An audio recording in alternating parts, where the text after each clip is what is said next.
ಸೋಲಲೇಬೇಕೆಂಬುದಕ್ಕೆ ನೀನೇ ಸತ್ಯ ಸಾಕ್ಷಿ.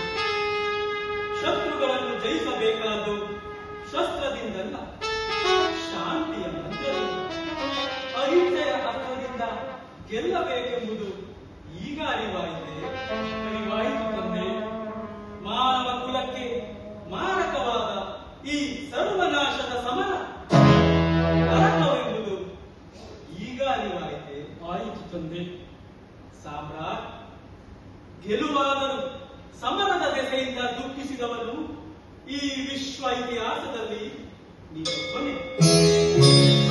ಅಂತರಾಳದಲ್ಲಿ ಅಡಗಿರುವ ಸುಸಂಸ್ಕೃತಿಯ ಸಿರಿ ಭಾರತ ವರ್ಷ ಸನಾತನ ತತ್ವ ಮಹೋತ್ಕರ್ಷದ ಅಪೂರ್ವ ದೃಶ್ಯವಿದೆ. ಅಶೋಕ,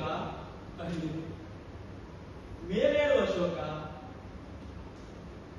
ರಾಷ್ಟ್ರಕ್ಕೆ ರಾಷ್ಟ್ರವನ್ನೇ ವಿಧ್ವಂಸನ ಗೈವ ವಿದ್ರೋಹ ವೃತ್ತಿ ಕೈಗೊಂಡ ಎಲ್ಲ ಜನತೆಯು ಬುದ್ಧ ದೇವನ ಅಹಿಂಸಾವಾಣಿಯನ್ನು ಕಿವಿಗೊಟ್ಟು ಕೇಳಬೇಕು, ನುಡಿಯಿಟ್ಟು ನಡೆಸಬೇಕು.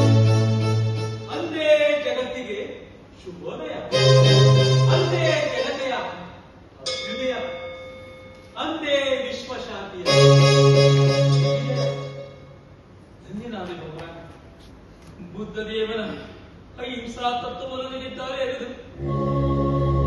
ನನ್ನನ್ನು ಪುನೀತನಾಗಿ ಮಾಡಿದ ಪುಣ್ಯ ನಿಮ್ಮದು. ಈ ಲಕ್ಷಾಂತರ ಜನರ ಸಾವು ನೋಗಿ ಕಾರಣವಾದ ನನ್ನ ಪ್ರಜೆಗಳು ನನ್ನನ್ನು ಕ್ಷಮಿಸುವರು, ಸಾಮ್ರಾಟನನ್ನು ಒಪ್ಪಿ ಓಲೈಸುವರೆ. ಓಲೈಸುತ್ತಾರೆ ಅಶೋಕ, ಓಲೈಸುತ್ತಾರೆ.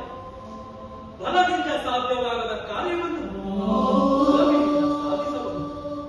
ನಾವೆಲ್ಲರೂ ಒಂದೇ ತಾಯಿಯ ಮಕ್ಕಳು, ನಮ್ಮೆಲ್ಲರಿಗೂ ಒಂದೇ ಕುಲ, ಒಂದೇ ನೆಲ ಎಂಬ ಐಕ್ಯ ಭಾವನೆ ಬೆಳೆಸಬೇಕು. ಭಗವಾನ್, ಬುದ್ಧ ದೇವನ ದಿವ್ಯಾನುಭೂತವನ್ನು ನಡೆಯ ದಾರಿಯನ್ನು ನನ್ನನ್ನು ಪುನೀತನಾಗಿಸಿ ಜನತೆಯ ಮಾನವ ಹೋಮಗೈದ ಈ ಖಡ್ಗವನ್ನು ನಿಮ್ಮ ಸನ್ನಿಧಾನ ನಿಲ್ಲಿಸಿ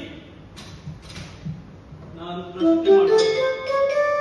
ಇಂದಿನಿಂದ ಬುದ್ಧ ದೇವನ ಕನಸಿನ ಕೂಸಾಗಿ ನಿಮ್ಮ ಆಸೆಯಂತೆ ಎಲ್ಲರಲ್ಲೂ ಶಾಂತಿ ಸಮಾಧಾನ ನೆಲೆಸುವಂತೆ ನನ್ನ ರಾಜ್ಯದಲ್ಲಿ ಬುದ್ಧ ಶಾಸನವನ್ನು ಅನುಸರಿಸುತ್ತೇನೆ. ನನ್ನನ್ನು ಹಾರೈಸಿ ಭಗವಾನ್.